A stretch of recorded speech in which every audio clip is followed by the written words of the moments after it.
assalamu alaikum bandiraɓe musidɓe tedduɓe yeewiyankoɓe e Yawo Pin TV debbo e gorko suka e mawɗo moni kala e mon salminama inde manama e jettode caggal guirten Allah joom mbaɗe bawɗe lamdo lamɓe lamaɓe muñum e pan saha goɗɗo en juuliniraɗo mum ɓurnaɗo windere badio amnata bamno farmata bintu ya rasulullah to karam en calmini kala famin dine aada en duwoniɓe en ñaguima duwawno hantini en gari ɗo e gollorɗo en duwoni kala liggoroɗo e Pin TV en calminiɓe en jerniɓe no hantini en calminimoɓe kala hande émission men rendo men on mbayno ɗum yiide no feewi kono noon ene wayno ko noon tan wondirno e programme uji kala ɗo e Pin TV saabi ɗum ɗo eɗen gandi ko ganduɗa ko woni ñaw coronavirus kono noon ɗum fof waɗi noon ko yuɓɓi kadi addama gam noon ɓe beltidemo hono hettiyankoɓe walla yeeɓiyankoɓe ko ganduɗa ko woni Pin TV ɗum noon e nder émission men rendo men e kala e saaha ƴewten ko rendo ngo wurata gam noon addande men ɗum hande noon bismimi ɗo kadi mon frère journaliste koni animateur culturel en même temps section programme omon ga woni Ndiaye Diatta Ndiaye mon frère mi salminima Harouna mi salminima Faty Ndiaye assalamu aleykum bandiraɓe yeewoɓe Pin TV ɗo gonɗon kala mi salmini mon miwon yo jaam e kisal Allah woni moɗon tigi Harouna mi salminima mi juurimama mi weltanimama kadi no hannirte ni min calmina kadi hande invité men nde tawno komin gaari yewtude ko ɓoyraman pam ɗum Seydi Sy calmina bandiraɓe eyyi ça va on calminama onon foof min komi mbiɗa wiye Mamoudou Sy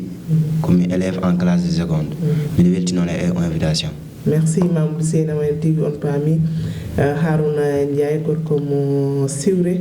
ɗon tigui calmintimi frère amen sehil amen woni sa welama alias Obama nanɗo ɗum ɗo min calmini frère men Chérif ɗo woni no woniri foof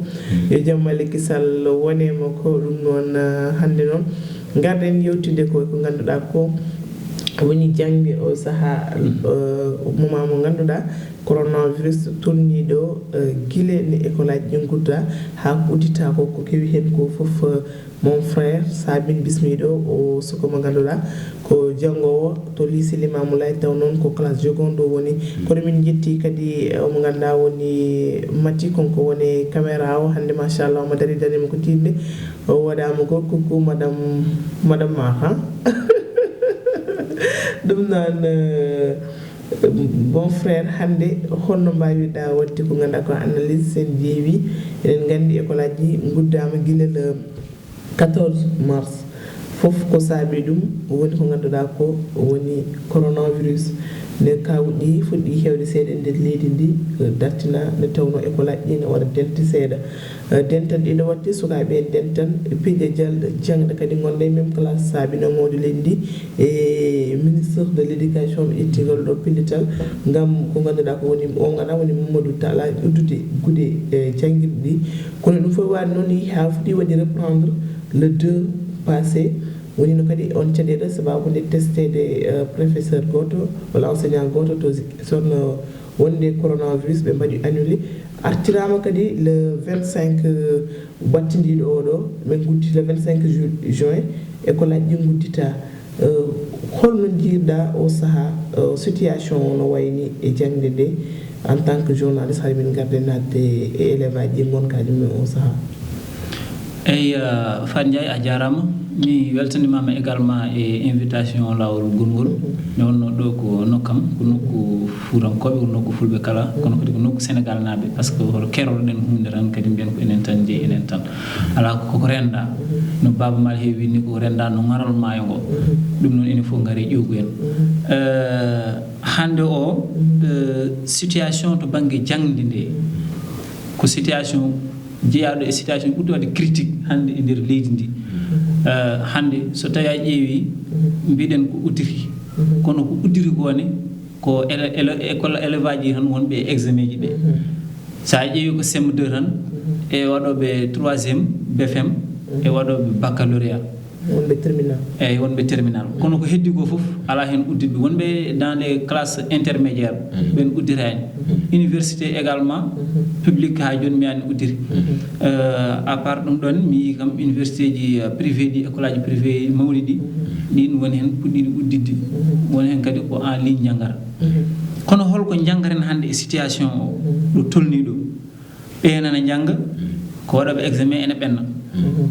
ɓeya ɓe janggani kono koɓe fotɓe ɓennude par ce que il faut ko jaaha classe supérieure ɗum woni inquiétude hannde yimɓeɓe est ce que wonɓe e classe uji intermédiaire ɓe kam en ɗamina en wawi mbaɗa examen hay so tawine y a des entraves wonko kali ɗum oɗo saaha joni par ce que situation ji ɗi ene heewi pelep pelep ha ɓurti pelep pelep oɗon woni won janggoɓe hannde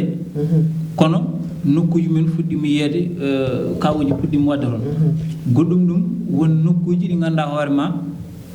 puɗɗima tobde te ɓen so tawi ene toɓa mbawata janggude ene wawi garten hen ha ɓuuran yaññade donc ɓen foof noon ko probléme goddi ɓen ko rewe examen te ɗo mbaɗata examen ɗo ko fotɓe janggude pour ɓe mbaɗa examen ji ɗi ɓe mbawa janggude par ce que nan toɓa a faami hande o noon holko état o wawi wadde hen ko wawi wadde apporté en tout cas comme solution enen analyse men hen ko hunde nde wande critique nde ganduɗa hoore ma hande wona mi fini tan mi régli ɗum en ma en gaddu hen solution peut être ɗo en e yesso kono fa jay hande o jangde nde ɗo ɗo yimɓe tolni ko hunde ɓurde wadde critique mbimami e situation ko coronavirus addi ko tigi fof noon ko sababude corona tan jamaji guddi école aji guddi hay so tawi no udditi hande situation ngaji hay so tawi ko jamaji ɗi gudditi activité ji kewɗi dartima banggal ngaalu e fof e leydi ndi banggue o banggue goto fof tini ɗo caɗele ɗe goniri ɗum noon en mbi stop covid 19 ɗum noon en fof ne jogui maksuji amen e dow ɗum ɗon hande tan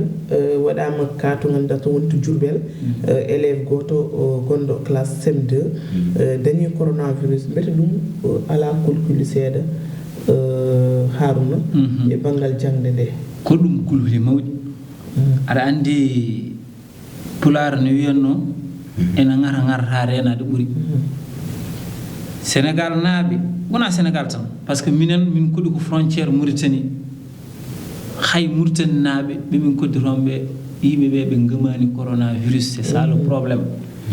yimɓe cikkata ko coronavirus ko politique mo laamu ngu fawi on politique plan o wiyete ko coronavirus pour s'enrichir yimɓe ko ɗum cikkata yimɓe cikkata corona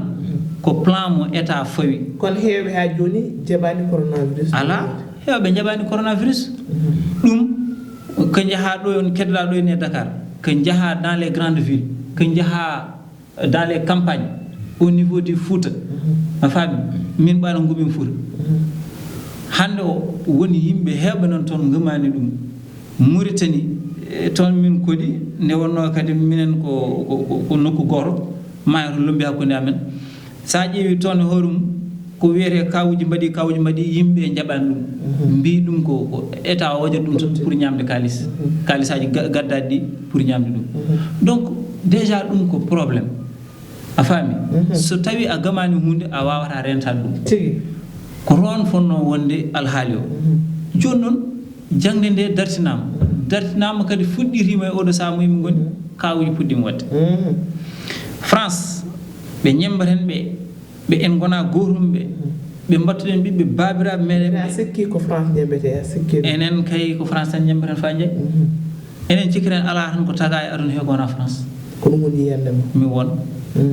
enen France laami men jeeyi men aɗa andi aɗa wawi laamade neɗɗo tawa jeeya ɗum kadi walla jeeya neɗɗo taw kadi a laamaki ɗum enen ɓe jeeyi men ɓe laami men ɓe jeeyiri men koɓe mbaɗi men colonisé a faami banggal coronavirus o mi yani holko saabi ne haali hen hande par ce que président hande ko jooɗi addi yenni mum ƴeewi no par ce que yimɓe fof mbi ko yo école aji muddide sukaɓe jangga par ce que kadi jangde yimɓe fof ne gandi no wayi e leydi hande so tawi yimɓe janggano dañata hande ingénieur uji a dañata hannde ministre de la santé a dañata hannde ministre de la culture a dañata goɗɗum saabi wiyama yo école aji ɗi guttiɗo noon so tawi waɗama rapport kadi e France holno mbawi kotto holko saabi ɗum aɗa andi ko ron tigi jinmi yaade mbimami holde wona syndicat ji enseignant ji ɗi jooɗino gona yewtide mbaɗi proposition goto nde mbaɗi proposition ɓe jooɗi ɓe tinani tan ha communiqué yalti wonde école aji ni puɗɗito le 25 école aji ni uddiri le 25 a faami kamɓe fof ɗum wonaniɓe inquiétude min ɗon te alors que kamɓe état o ɓe kaldi e enseignant ji ɗi won plan goto moɓe mbanno on plan pourquoi mbawano wadde ɗum respecté sabu tan France uddiri le 22 enen uddiren le 25 hay ngol to nde France uddiri nde en jogorano uddide nden mais France uddiri tan yimɓe uddiri France dañi kawuji uddi enen dañen kawuji udduɗen kono somi paami an kam a yaaɗani koye ko laaji guddito ko oɗo instant ni moyɓe goni plan mo enseignant ji pawno o ɓurani min tigi ɗum tagi so tawi a jaaɓi mi haala on plan comme ça bandiraɓe yeɓoɓe paama on plan pourquoi jammi ɗum min kamɓe ɓurɓe won syndicat ji won mbino ko oɗo instant ɓayde covid o nan ɗo yimɓe nan gurdi hen gonga kadi ko risque pour wadde ɗum propagé hannde enseignant ji nan partout koɗoɓe déplacé élevage ji koɗoɓe déplacé donc pour wasa waɗede propagé de telle sorte que ene couvre étendue du Sénégal fof yo état o jaab oɗo proposition ɓe goppa ha octobre ɓe jooɗo ha octobre ɓe uddiri soɓe uddiri octobre ɓe jangga octobre novembre décembre ɓe mbaɗa examen ji ɓe udda on instant janvier ɓe uddiri ɓe ƴettira nouvel an o on nouvel an wona kadi année scolaire oɗon tan ɓe ƴettiron a faami min ɓe sikka ɗum ɗon ɓuranno wonde dentugol yimɓe ƴeewa peut être ɗo ene 2 mois 3 mois holno ɗo situation o wayata ene wawi ɓuura ustade par ce que kawuji nan puɗɗo feeñde wona wonata koye ɓeydade ɗum tagui mi wiide plan mo enseignant ji ɗo ɓuurani plan mo état o ƴetti o Harouna Ndiaye ko noon tigui ɗum noon nattinen invité men ne tawno sa yi mi mbaɗima ɗo invité hande so tawi wonɓe classe examen woni wonɓe classe CM2 wonɓe classe 3e ha terminal nana jangga o saaha wonɓe privé et public fof kono wonande ɓe ganduɗa hande janggani woni wonɓe e classe uji goɗɗi ɗi ene keewi ha maayi au moment janggani holko woni activité ji mabɓe holko ɓe goni wadde e holko woni actuellement e avenir mabɓe janggo ɗum tahi min bismiɗo hono Mamoudou Sy mi nawmo to Guiray Mamoudou Sy batta ko classe seconde o saaha eko école aji ɗi darti ko holko woni activité ji ma o saaha Fan Ndiaye o question mbaɗɗa posé ma welta trop e wadde répondre aux questions parce que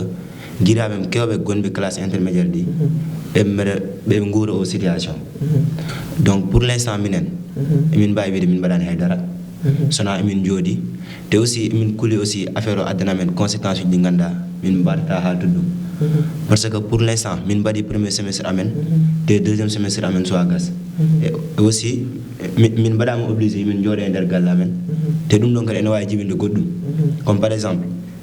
emin jogui joni min jahat gueej walla min mbaɗoya football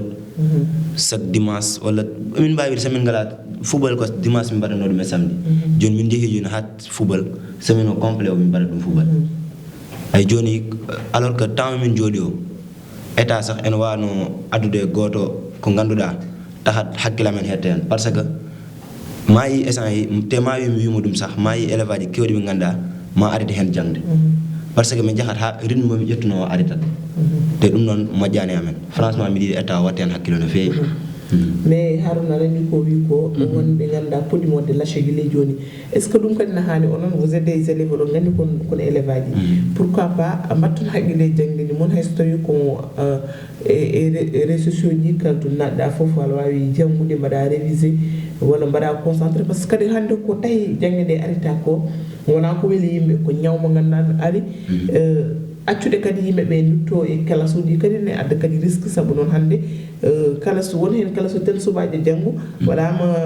ƴeewama to Diourbel waɗi élève baɗɗo corona hannde so tawi élève aji fof mbiyama yo way reprendre kam ko autre chose par ce que regroupement waɗane foof est ce que kadi ononne kadi on mbattata haqqille moon e jangde nde jooɗon galleji mon mbaɗon révisé au lieu que gonon e yaade plage uji ɗi e nokkuji goɗɗi ay d'accord andi joni ko jonde nde no muusi aɗa andi te a wawa wonde galle mon a waɗani haydara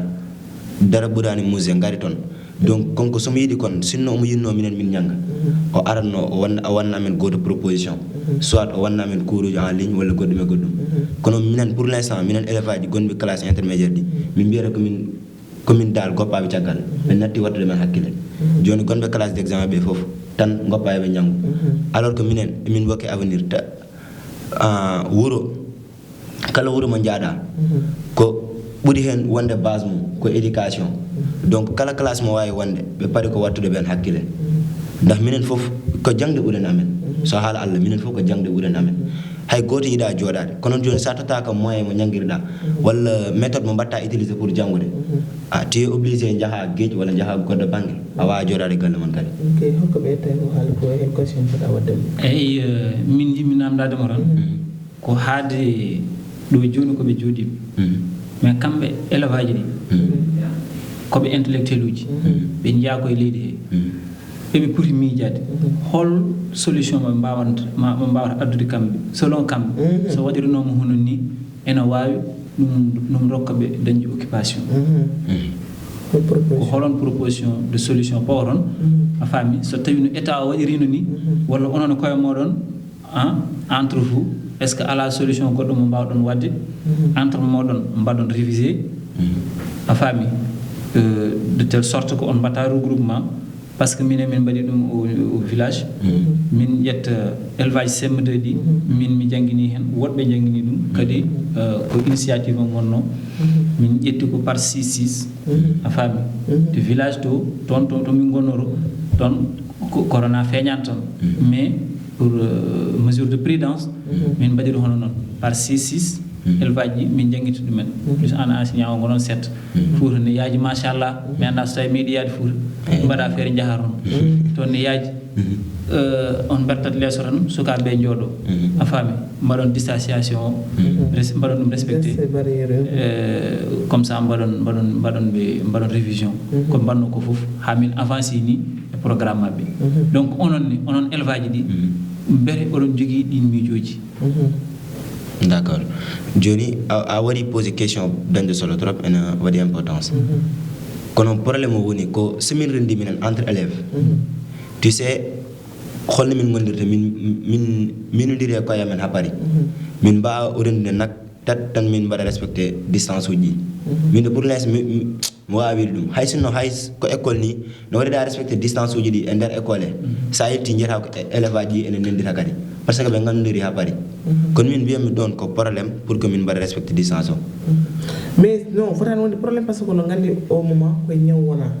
onon poti rentade haɓɓode masque ndenta ɗon mbawon janggude mais comme no wirni holko mbaɗa wadde proposé état walla mon ha mbawa janggo walla onon est ce que oɗon mbaɗa comme entre élèves mbiyonde min jaa hannde galle Mamoudou walla min jaa hannde école temps min jooɗo min mbaɗa révisé taw yimɓeɓe nentata est ce que oɗon mbaɗa ɗum walla d'accord eyi ɗum noon kam pour l' instant ni sona galleji amen min jotto te somin jooɗima galle amen ko peu de temps min ƴettata min ñanga ko heddi ko fof ko boni c'est que wondi ko concentration woni ko ka wawata ko ɗum woni probléme o concentration woni ka wawata min ɗon joni aɗa andi ay Mamoudou yimɓe kaldu gonga onon on gona sukaɓe kono mawɓe wona tigi sukaɓe joni dal jangde nde non ɗo eyi on gona sukaɓe kono mawɓe min mboɗo sali kam ko neɗɗo waɗata critiquer tan taw kañum ne watta effort walla watta apporter des propositions de solution min ko ɗum woni ko gammi onon hande on gona sukaɓe donc onon oɗon mbawi wadde respecté distanciation physique walla sociale biyeteɗo ɗum ko 1 deuxièmement il faut ko onon koye moɗon mballon koye moɗon mbaɗon proposé enen chinois ji ɓe ɓurani meɗen ɓe ɓuri men tan ko engagement afam ɓe ɓurani men wonde yimɓe ɓurani men wawde miijade kono engagement moɓe jogui o e yidde hunde nde ɓe ayi kala suuji mabɓe ni ɓe mbaɗiri ɗum ni goto foof ɓe mbaɗante comme genre ɗum ɗo caisse ni hay ñamele ɗi fof no ɓe mbatta séparé les élèves cikkumi ayi image uji mi yi ɗum donc ko ɗum ɗon joni enen il faut ko ballodiren koye men onon ona laamu état so hay so waɗani taw a faami onon son dañi solution ji oɗon mbaɗa tan ɗum ko onon walla par ce que onon après état so fini état waɗani ko intéressé ɗumen milliard uji ɗi waɗi dépensé ɗi mbasa wadde nul a faami année o wasa wonde blanche ko état o ko ɗum woni ko ɗum intéressé ɗum ɓuri ɗum wadde intéressé en tout cas ɗum ɓuri ɗum wadde ɗum ɓuri wadde intéressé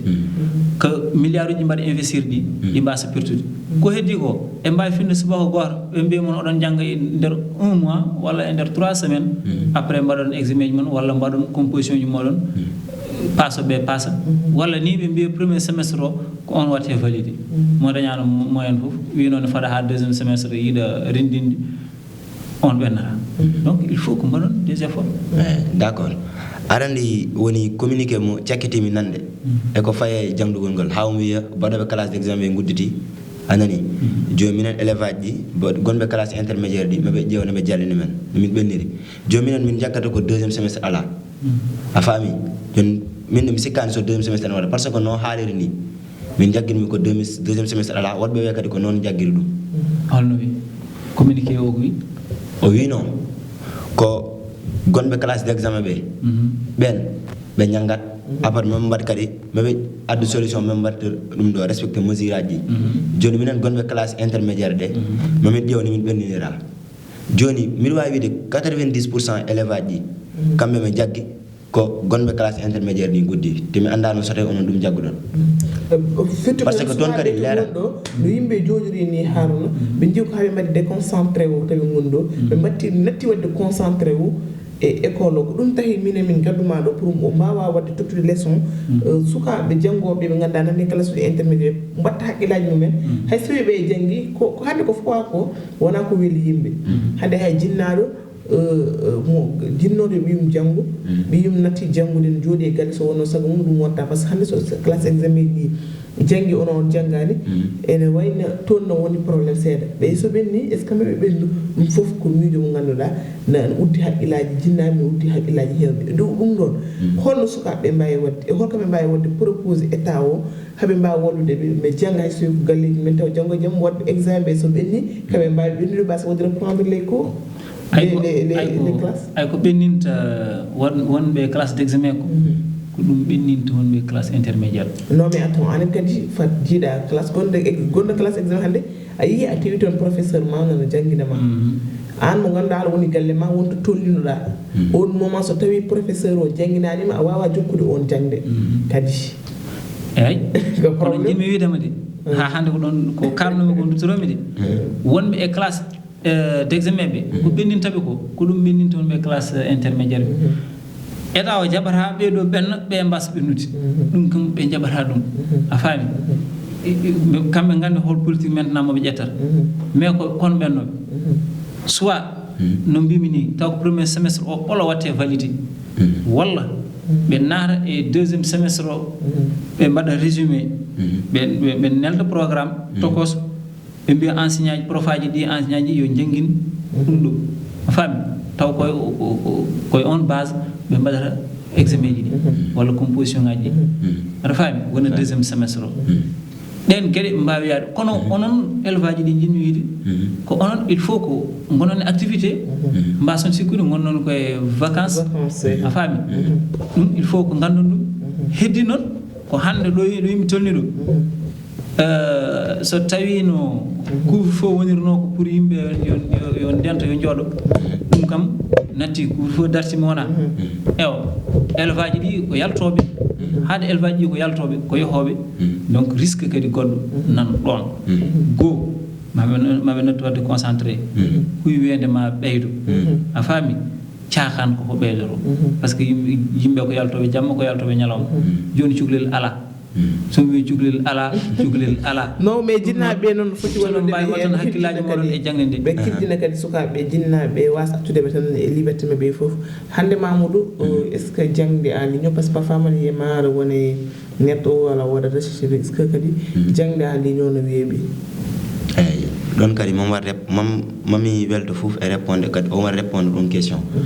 parce que kadi jangude internet namdi ko concentration kewɗo parce que aussi c'est pas facile aɗa jangge internet parce que saɗa jangge internet hol kewɓe mbawa wadde concentré hen kono mino wawi widera ko jangde internet o ɓuuri webde pour l'instant e minen pour jangude ndax mi yitani kadi goɗɗo solution minen pour minen min jangga parce que dental ngal weɓata e nder amen joni ko jangde internet o min mbawi wadde pour wawi jangude correctement kono hande so état waɗino mon proposé ɗum onon ma hennano mon ma moƴƴi mom arandi min hol komi yaadani e Mamoudou min dental ngal arrangani amen an aɗa yaha teere aɗa soya bal min gummimo ko golf a faami sara mairie ɗo konmi subaka fof 6 heures du matin sukaɓe garat ɗon ne mbaɗa entraînement a faami gila 6 heures du matin ha 20 heures terrain o ɓoldata donc dental koko waɗata heddi noon ko no mbimi ni oɗon mbawi waɗirde noon onon mbaɗon des groupe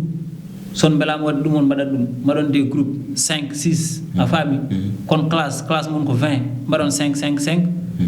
aɗa faami nden ɗon programme goto mbaɗon révision ngaji moɗon ɗum c'est fort possible so tawi on mbawa wadde ɗum gonɗon tan ko belaka ɗum tan yimɓe goɗɗum kay ala tigi gon tan kono welaka man andi noon ko ɗon tigi min gudditto oɗon page min mema seeɗa ɗum ɗo fannu wonno walla sen mbelama kadi gaccen oɗon fannu ha prochaine émission woni tan tewno waktuji ɗi na dogo darta en mbawa memdemo seeɗa tan en mewa ɗum seeɗa comme tu veux kam ko tigi to ganduɗa to woni to village mo feƴƴoɓe woni koye commune mo Mbula to ganduɗa to woni to Linguére suko jarteɗo e duuɓi 13 waɗi pendre hoore mum intirtoɗo Adama ka konko noon hollitama wonde ɗum kewi ko vendredi fayi samedi vers minuit nde o yilatno vers 14 ɓe jiilima tan eɓe jiyanimo ha jamma ɓe jeehi noon ɓe tawima village gonɗo caggal nokku mabɓe tigui ɓe tawi tigui noon ko partiɗo ko ganduɗa to woni gendarmerie Yangen udditino hen enquête ha ndekete yo o saabi o waɗi ɗum ko ganduɗa ko woni mariage forcé holko mbatta hen juɓɓande seeɗa tawno émission goɗɗo min ɓuuri hen yañinade eyyi ay force kam waɗani dewgal kadi force hay hunde waɗani dewgal neɗɗo yiɗat tan naata hen so yiiɗa naata ɗum ɗon ko erreur ko c'est des choses à éviter quoi ɓayde ma en jañnoyi hen peut être émission garo donc mi wasa tan woɗɗoyde hen Mamadou eyi woni cukalel ngel kam min so Allah mbiyanmi ko toro wona e makko koye parent uji ay neɗɗo guilma rokkude ɗum goto yo taw omo yiɗi ɗum ha paare pour que ɓe mbawa yadde correctement mais sa ari a rokkimo mo ganduɗa o yiɗa ɗum walla o yaadani hen kanko tan gaddanta probléme wona ɗum ko est ce que wona ko sukaɓe jiiɗi fijjidde tan jiida dewgal saabu sen ƴeewi so wiyama hande 13 ans on se dit la vérité 14 ans wiye ko mariage forcé ou mariage précoce anani kono en jiiɗo dañɓe 13 ans dañɓe 14 ans no mbaɗɗo vidéo ngoji kamtorinde no waɗɗo gueɗeji kamtorinde ma harno holno mbawɗa qualifié ɗum ɗo eyyi aɗa andi jinnaɓe hen saji eɓe goni e inti annide no Cheikh Hamidou Kane iniri ouvrage muɗum ni l'aventure ambiguë eɓe gona saaha e inti annide o woni ko sa rokkani ɓiye eɗo woni cukalel ɗo hen saji kadi ɓiye rokkira hoore mum eɗo woni cukalel ɗo donc te e jinnaɓe jiiɗi ko sutura jomum jiiɗi ko sutura famille mumen a faami jiiɗa nande ɓiyum boni walla koye noon hen saji ko ɗum takata jomumen rokkede law ɗum on peut comprendre entre guillemets quoi mais sukaɓe aussi ko en metti famde par ce que hande ko jamanu o waɗi compliqué tellement que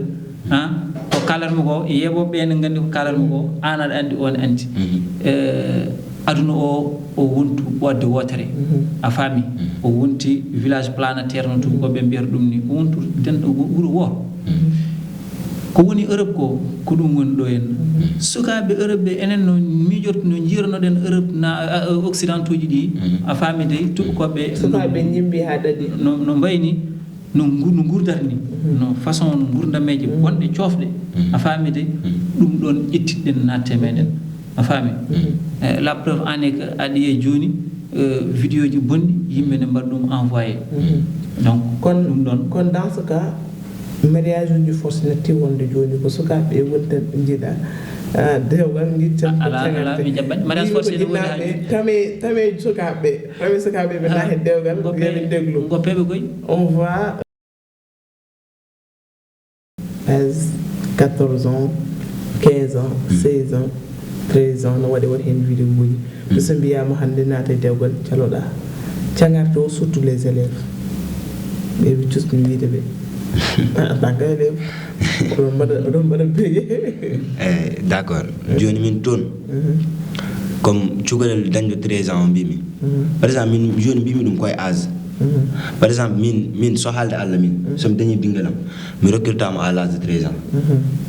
kono ɓinguel mama na wawi yaltude waɗoya vidéo uji kamtude à l'âge d'accord ala ɗum kam mi yaɗani hen aywa joni probléme o to woni ko onon sukaɓe ɓe mbi ko onon tiiɗi koye onon jalta mbaɗa no fréquentation ji mum mbaɗa no foof mo mbaɗa organiser sortie ji mum surtout les élèves d'accord ɗum sortie kam mbiɗa wawi wiide par exemple comme la plupart e guiƴiraɓe men ɓe mbiyata ɗum noon ko passe temps tan kono holɓe ganduɗa kam ɓe jahat hen tan kono wona pour eɓe boni kono an kala ko jiiɗa ko ene waɗi exception ala yaka ganduɗa bonani vidéo mo ganduɗa wonde gorko e debbo wona ɗum ɗo ande Mamoudou ɗum ko exception tan kono kala to jiiɗa suka baaɓe noon kadi waɗi kadi ɓe ganduɗa ɓe mbaɗi correct ɗum mi wawa jabde ɗum aɗa andi ay so tawi ɓotel yiiɗi boorede yo lombo hakkude fowru e boyi so tawi suka yiiɗi bonde a yaadi e bonɓe a wawa sifrede moƴƴo qui se ressemble s'assemble a faami donc neɗɗo koɓe jadataɓe ko ɓen mbaɗata déterminé gonka ma an ok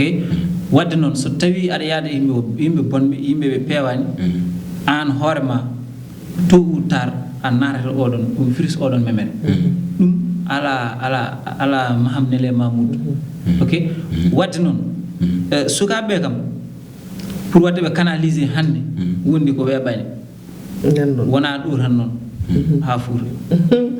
tigi ko partout soko sa min nanitimo ni e oɗo sujet e taɓɓere nde par ce que ko élève konko ni ko kala 6e o woni Mamoudou hon ko maynorɗa e hol conseil mo totata élève aji waɓene ma e sukaɓe émission mom franchement weeli trop en plus ɓe jaltini point ngaji ganduɗa en dañi solo trop e société o joni élève aji kam mi tottaɓe conseil pour que so tawi ko haala Allah tan mbat concentration so Allah kam kala ko wawi haalede ɗo kadi ko ɓuuri hen dañde solo ko concentration certes sax ene waɗa ɓe ganduɗa mbaɗat lase kono ko ɓuuran waddeɓe conseil yoɓe ɓeydu concentration maɓe no fewi kala méthode men mbawi wadde utilisé pour wade concentré yoɓe mbaɗ ɗum ok merci Mamoudou Harouna Seydi Ndiaye holko tongata eyyi ko weltade tan e weytade e dagmirade nde wonno mi yewnino plateau o mi yewninomo no fewi mi yewnino kadi technicien ma jontaɗo mi weltanima également gorko ciisi o e maccuɗam noon kadi ko yidde tongude tan ay laamu ngu il faut ko ngu jogo fulla jogo fayida laamu wawa wonde wuuro e tâtonnement leydi jogortaki tâtonnement so tawi a ƴeewi gila coronavirus fuɗɗi faade joni laamu ngu woni koye tâtonnement ɗum ko gila sommet ha base ɗum ɗon wawa jogade leydi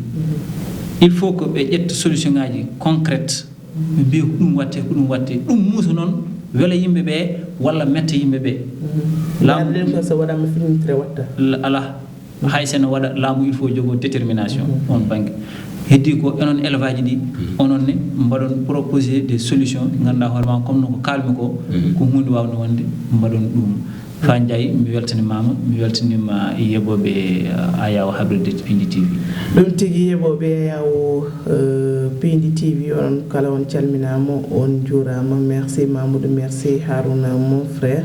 e dendagal noon yeɓoɓe ha waɗa ɓe commentaire ɗi foof kamɓe fof ɓe calminama wonɓe nder leydi e caggal leydi kala jammal kisal woni e moon ɗum noon hannde ko ɗum wonno toɓɓere men ha saaha goɗɗo inchallah min gaddana moon kadi toɓɓere goɗɗi taw noon foof noon koye renndo ngo so weeli jomiraɗo wonno e caméra o ko Matti Mar o salminama o jarnama no feewi e darde makko ɗum noon dennagal yeɓoɓe Pindi TV ha prochaine fois so weeli jomiraɗo joom bade bawɗe on jarama